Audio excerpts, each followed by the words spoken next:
Hello everyone, this is Bree. Welcome to my home and also welcome to my garden, actually my porch, but my garden is right behind us here. It is a beautiful rainy spring day. It's also a bit chilly. And so I wanted to take this time today, since it was raining and I couldn't actually be out in the garden, I wanted to come on here and just talk about something that I get a lot of questions about. A lot of people ask me about starting seeds versus direct sowing them into the ground. And so that is a varied topic. And so I feel like we need to cover a lot of ground. And then I'm also going to tell you guys which plants I prefer to grow or buy starts from. I actually buy my starts, I don't grow them. And then which plants I prefer to direct seed into the ground. But let's start by defining what a start is versus what direct sowing is. A plant start is exactly what it sounds like. It's a plant that you start well before your last frost. That may not be the only reason that you do a plant start. You may just want to get ahead of the season also. And we're going to talk about that in a minute. You can do this at home with grow lights. You can do this in a greenhouse. You can buy them. So that would be what a plant start is. Direct sowing is exactly what it sounds like, which is you take a seed and you directly sow it into the ground in your garden or in your field, wherever you're planting. Now, you're going to find that there are some seeds that do way better as plant starts, and there are some that you really should direct sow. And then there's going to be some that kind of hang out in the middle, and it's going to depend a lot on your growing season. It's going to depend on your preference. You can easily look up your growing zone by just Googling it. There's a lot of information out there for free that you can find just by a quick Google search. What your growing zone is going to tell you is it's going to tell you your first frost and your last frost. And this is really important for plants that must be transplanted after, or direct sown even after your first frost, or even harvested before your last frost. But there's still a lot of things that can be grown before that first frost date and continue growing after that last frost date. Those things are going to those things are still going to completely depend on your zone. So it's really good to know what zone you live in, not just for your first and last frost date. It's also really going to help you pick varieties that do well in your area. It's going to help you know best harvest dates, best planting dates, not just for first and last frosts. A lot of time you're going to find the information outside of just your growing zone, but what that means for you. You're going to find the information on agricultural websites that relate to your zone, but you're also going to find this from hopefully other gardeners in your area who have gone before you and have done a lot of the work, and they can tell you what's going to work best for you in your zone, but not just your zone, but your specific soil conditions, your area, things like that. So don't base everything on just your first and last frost date. Your zone has more to do with just that. I think a lot of times when we think of the garden, we think of the summer garden. But I know for me, I plant 3 different gardens a year. I plant a spring garden, I plant a summer garden, and I plant a fall garden. And I also have a winter garden. I don't plant the winter garden though, I just maintain it. And to me, the winter garden is actually one of the most enjoyable because there's no bugs and you're just harvesting. And it's a delightful thing to harvest fresh food in the winter whenever it's cold outside, and having delicious fresh herbs, lettuces, and greens just blows your mind with how nutritious it feels whenever it's the gloomy days of winter. Once again, extending your harvest through the winter will depend on your zone, and also varying techniques that you can use to extend your growing season, like low tunnels, cold frames, greenhouses, things like that. Now, there are pros and cons to both using plant starts and direct sowing. Some of the pros to using plant starts are going to be that you can plant varieties that you otherwise could not plant if you could only direct sow. Not only that, but the assortment of varieties available to you whenever you start your plants is going to be vast compared to a lot of the times if you're going to just direct sow, depending on what you're growing. Another pro to putting in plant starts is that you can extend your harvest, and you can also harvest a lot earlier in the season if you use plant starts instead of direct sowing. For me, one of the biggest benefits of using plant starts, especially with certain plants, is that you get way ahead of the weeds. you know what's your plant versus what's your weeds. And it can also help you be able to include your children a lot sooner in the garden, because it's really clear to them too. And you can all go out there and weed together and not worry about your children pulling out your beautiful little baby kale plant. One of the biggest downsides to plant starts is going to be the cost, and that is going to apply whether you are buying them from a grower or a greenhouse, or if you're doing it yourself. Though the cost is definitely minimal if you're doing it yourself versus buying them from growers. However, you will of course pay with your time and your energy if you're doing it yourself, but it's a pleasant chore, so you may not even take that into consideration. It's just worth mentioning. I would say the biggest benefit of direct sowing your seeds into your garden is going to be cost. It is way cheaper to plant seeds than it is to buy plant starts or grow your own. I would say the second benefit is that it's a lot easier to plant a seed than it is to plant a plant. Most of the time that's pretty negligible, but I can think of a few plants that are pretty tedious to plant if you're planting a huge quantity of them, like tomatoes. Tomatoes are kind of tedious to plant because you have to plant them a certain depth, which can take quite a bit of time.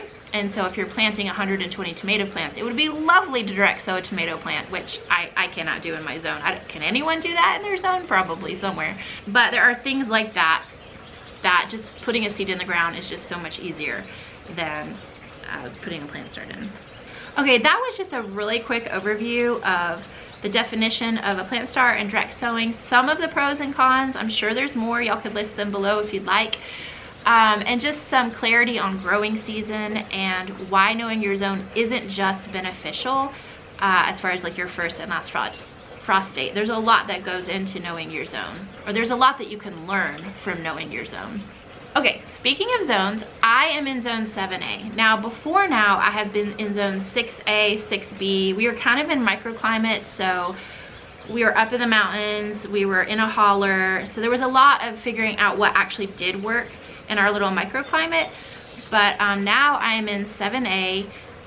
There may be a little bit of microclimate happening here because I am in a valley, a pretty wide valley, but I don't know yet. This is my first growing season here, so I'm just gonna stick with that I'm in zone 7A, and I will figure it out as I go for the rest. Now, here are the plants that I always buy plant starts for. And first, let me touch on why I don't grow my own plant starts. That is a dream of mine. It is a goal of mine. First of all, I don't have a greenhouse, and that shouldn't keep you from growing plant starts if you really want to do it, because you can put them in your house with grow lights. However, for me, I've always had toddlers. Since I've had a garden, I've never not had a toddler. And so to me, constantly being stressed out about the toddlers not touching the plants is worth it to me to mostly direct sow like I have in the past, or most recently I do buy some plant starts that I could direct sow because I have a friend that does it and she sells them to me for a very affordable price. Now, I will say, if you are gonna buy plant starts, do not go to big box stores to get them. You're gonna pay $5 to $7 for one plant. Go out into the country and find yourself a small greenhouse where you are gonna buy your plants 6 for $2. That's gonna be your best bet. Also, you could, if you're gonna order in large enough quantities, you could talk to a grower about selling you at wholesale prices. They will most likely have a minimum order on flats and various things, and so but that may work for you because you're growing so much food. That's a few tips I have for you though, and if you ever wondered how I afford to buy plant starts, that's how. I do not buy my plant starts from Lowe's or big gardening centers or anything like that, or even honestly the city farmers markets are also too expensive. Oftentimes those plants still cost $5 a piece. And if you're buying 100 plants, that's $500. That's way too much money. So that's my big tip on buying starts. All right, in my zone, 7A, here are the things, and even in 6A, here are the things I always buy plant starts for. Always tomatoes. You either buy them or grow them, but here you have to have tomato starts to plant out into your garden. There is no tomato variety that I know of that, if you start it from seed, will grow out and produce a harvest before the last frost. And there's no variety I know of that is cold hardy that won't be totally killed by a frost before. I keep getting last frost and first frost mixed up. Forgive me. Just go with me here. Hear what I'm saying. Oh my gosh, do I have to go back and do this whole video again? Can y'all just forgive me? It's nap time, and this is all the time I have. So I'm gonna say it right from now on, but I've been mixing that term up this whole time. Anyway, there are no tomato varieties that I know of that we could plant out before our last frost that wouldn't be totally killed by a frost. Same with peppers. I always buy peppers as starts, or if you're growing them, grow them and plant them out after your last frost date. Another thing is onions is something here that, now there are varieties that you could plant out in the fall, winter, and they would grow out into the summer. So you don't have to do starts for onions, but I do. I buy them. I get them very affordably. I think I spend $20 on a few hundred plants.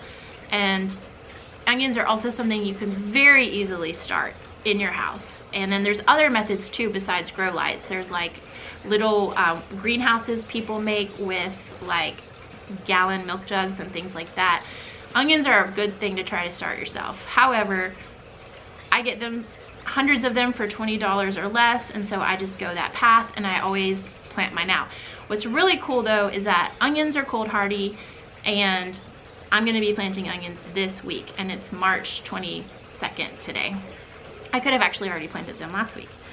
So another thing that I'm always going to buy start for, though this is called a slip, would be a sweet potato slip. Once again, you can do those yourself or you can buy them. I can't plant those here till at least June. The soil has to be warm, it has to be a certain temperature. Sweet potatoes are a tropical plant, therefore where I live we don't plant them till at least mid-June.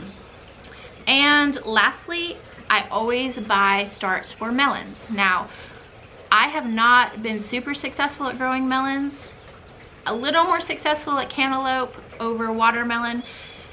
Some summers where I live are very cool. I live in the mountains, and so we can have very cool summers here. They can also be hot, but it takes a lot of heat to make a watermelon ripen in time before the first frost. Anyways, yeah, and you definitely cannot plant it out before the last frost or it will just kill it.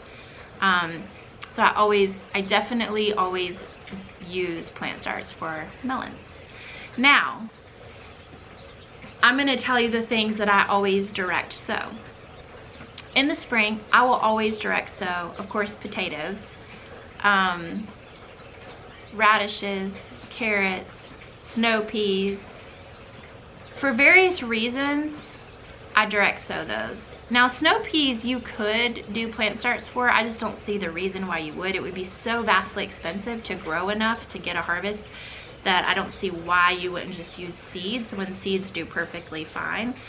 All of those I just mentioned are cold hardy. So, well, carrots you do wait until late spring. They're not an early spring plant. They are a late spring plant where I live, but they are something that I direct sow. There's no benefit to starting those and planting them out. Maybe beets, because you could get an earlier harvest. But the other thing is most of those I mentioned, you would probably destroy the root system. I would definitely think in radishes, if the root system would just be too tiny and fragile. Carrots, for sure. There would be absolutely no benefit to trying to start, especially like radishes and carrots. I don't even think that you could transplant them. I think it would damage them too thoroughly. They will thrive being direct sown though, which is good because it takes quite a lot of seed to get those things going, doesn't it? They're so tiny. Okay, now in the summer, I'm always gonna direct sow summer squash, winter squash, corn, and beans. You actually could probably use starts for your squashes and your beans. The only benefit would be that you would get an earlier harvest, so you would kind of extend your growing season. But to me, there's really no direct benefit in using starts for those, and so I don't. I'm trying to think. I feel like maybe I have used starts before for some squash, but you really don't need to. It's so cost effective to just put some seeds in the ground for those because they will do just fine in my zone 7A. Now I would like to talk about plants that you can definitely direct sow depending on your zone, but in my zone 7A, I could definitely direct sow them. However, I choose not to for various reasons. Now, if times were super tight financially, I would direct sow these, but since I have a good budget for my garden and I have a great hookup for these starts, and they're super high quality organic starts, I'm so pleased with them, I will buy starts for these plants. I spent years though direct sowing all of these. The starts that I purchase are all my brassicas, most of my lettuces, most of my greens, my Swiss chard, my herbs, and some of my flowers. And not even all my herbs, some of my herbs, but a lot of them. And the reason for this is that I really like the earlier harvest of having lettuce and greens and things much sooner than if I had direct sowed. The other thing is I love that I get way ahead of the weeds. That makes me really happy. Now, one thing that I do always do with lettuces is when I am growing baby greens, I direct sow that because it's so easy to do. There's practically no weed pressure once those baby greens come up because they shade all of the soil and no weeds grow up. And I'll show you that in a video, how I plant and grow baby greens or baby lettuces even. But when I want things to grow out fully into a head, like a head of lettuce or a head of romaine, or a stalk like a Swiss chard or a kale, I will do starts for those. Now the brassicas, I have never actually direct sown a brassica, to be honest, but I have read a lot about it. It seems like it's totally doable in zone 7, and I would love to try it sometime. I may even try it this fall, we'll see. But I really like the head start that I get with buying the plants ahead of time. Sometimes, especially with broccoli, if your spring turns warm, the broccoli will go bitter. And I like knowing that there's a better possibility of me getting a harvest because my harvest will come before it gets too hot into the summer for sure. And hopefully, if we're gonna have a hot spring, I will get a harvest before my broccoli turns bitter. So those are some reasons that I like to buy those rather than direct sow them. One thing that I may or may not direct sow or buy starts for is cucumbers. It really depends on how many I'm gonna grow, or if maybe I don't have seeds for a variety I would like to grow and someone has the starts for those or something like that. I really just play that by ear. And really I kind of play all of this by ear, the things that are flexible. It's all gonna depend on what I'm feeling like doing, what varieties I'm wanting to grow. Do I have the money to buy starts? Do I have the time to deal with the weeds of direct sowing and things like that? It kind of just depends. But with cucumbers, I really am flexible on it. I have bought starts for those, and I have also direct sown. Now, my fall garden is gonna pretty much mirror my spring garden in what I grow, also in what I direct sow and what I buy starts for. The difference being that I won't plant potatoes or onions in the fall garden. I will be planting extra brassicas, extra cabbage. I will be planting lots of kale and Swiss chard and lettuces and herbs. And then those things will come into maturity. I will cover them with low tunnel and we will eat them through the winter. So that will actually be my fall garden. Some things get harvested like the brassicas, and then I will freeze those and they will last us through the winter. The cabbage too will get harvested, and I will do various things with the cabbage to last us through the winter. But the greens and the lettuces and the herbs, we will cover those and we'll eat on those most of the winter. I find by spring they're getting bitter or they're getting mushy or they're just ready to be done. But for most of the winter, they will last us. You may wonder how I figured this out, how I figured out what I wanted to direct sow, what I wanted to use starts for, and what worked best for me and for my area. And honestly, it just takes time. The lovely thing about a garden, and also something that can drive you absolutely mad, is that Everything just takes time, and it's a process of learning. You grow with your garden, to be honest. You figure out what works for you, what doesn't work for you, what you even like to grow, what you like to eat. You figure out what you grow just for fun and to be frivolous, and what you grow to really put away for your family for the winter. And you figure out what you really prefer having starts for, and what you really are okay with just direct sowing. And also you figure out what you have to direct sow versus what you have to have starts for. I hope this brief look at what I do and what works for me, and this little bit of an overview of direct sowing versus plant starts, was helpful to you. And please forgive me for mixing up first and last frost at the beginning of the video. I wish I could go back and reshoot this, but I will not have enough time without lots of children running around with me out here. If you have any more questions, please put them below this video. I would love to answer them in a future video and carry on this conversation there. Thanks for joining me today. I hope to see you in the next video.